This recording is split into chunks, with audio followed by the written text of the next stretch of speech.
So this is a ball, okay? It's a juggling ball.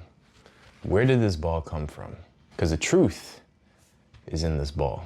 So metaphysics is basically the philosophical idea of the true nature behind things, and is broken into different branches of thought.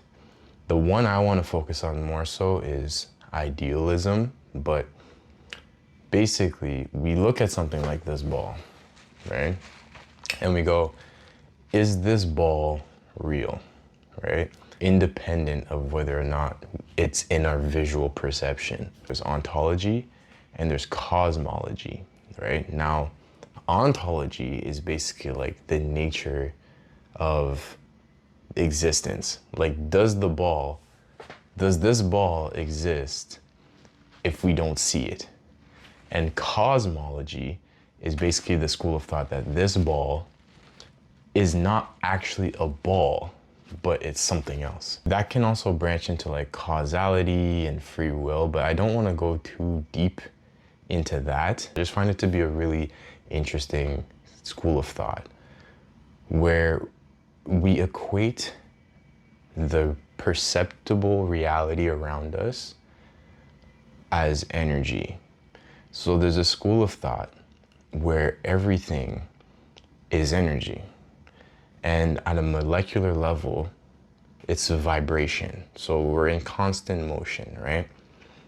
And to align ourselves with the things that are ideal to us, we need to match the same energy. To match a vibration or to change our vibration, it depends on our thoughts. Like, our thoughts and our actions influence our vibration. And what's usually agreed upon is that positive emotions, positive thoughts, and positive actions bring you in line with higher vibrations. And higher vibration is usually things that we typically desire, right? So like good health, good fortune, opportunities, this and that and the third. And then a lower vibration is usually associated to our vices. So like, drugs, alcohol, promiscuity, whatever. And the idea is that if you align yourself with positive action and thoughts, you in turn raise your vibration, which in turn brings more fortune into your life, right? Now, I don't know if this is directly related to metaphysics, but I think it's an interesting conversation to have about the nature of reality.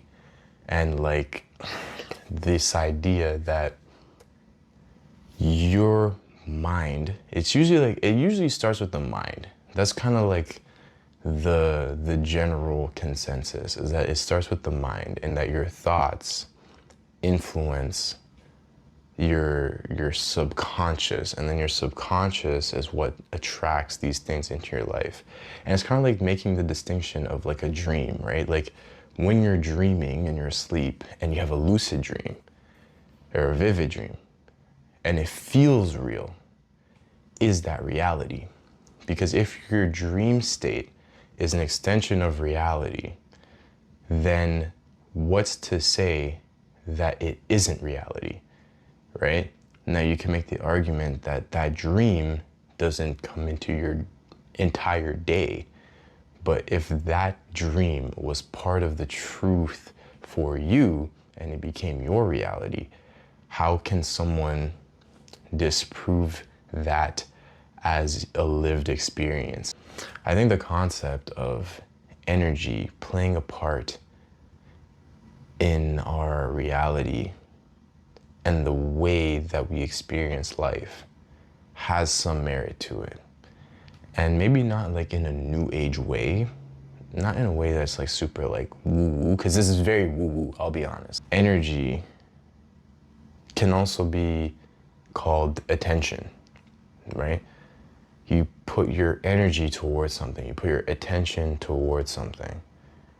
And if you direct that energy onto something that correlates with a desired outcome, the desired outcome has more likelihood to become tangible. It's just a nerdy astrological way of saying, like, if you align yourself with the right type of behaviors, you achieve the right outcomes. But I think it's deeper than just doing it. It's also a matter of believing in it, like wholeheartedly. Or maybe not even just believing in it, but like embodying it. Embodying that frequency. I don't even know. But I do think the power of the mind is very, like, it's very researched, but it's very misunderstood.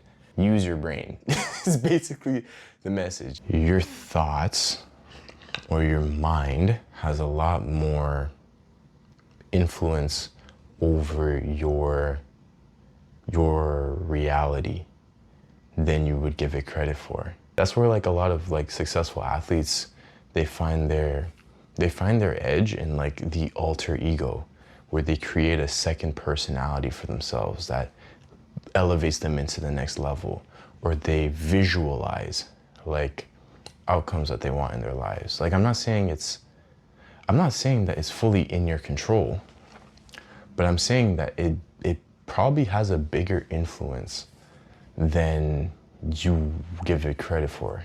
So it's worth kind of, opening your mind to. It's just a thought. I don't have an absolute, but I will say that it's an interesting school of thought. So watch this video, subscribe, and I'll catch you next time.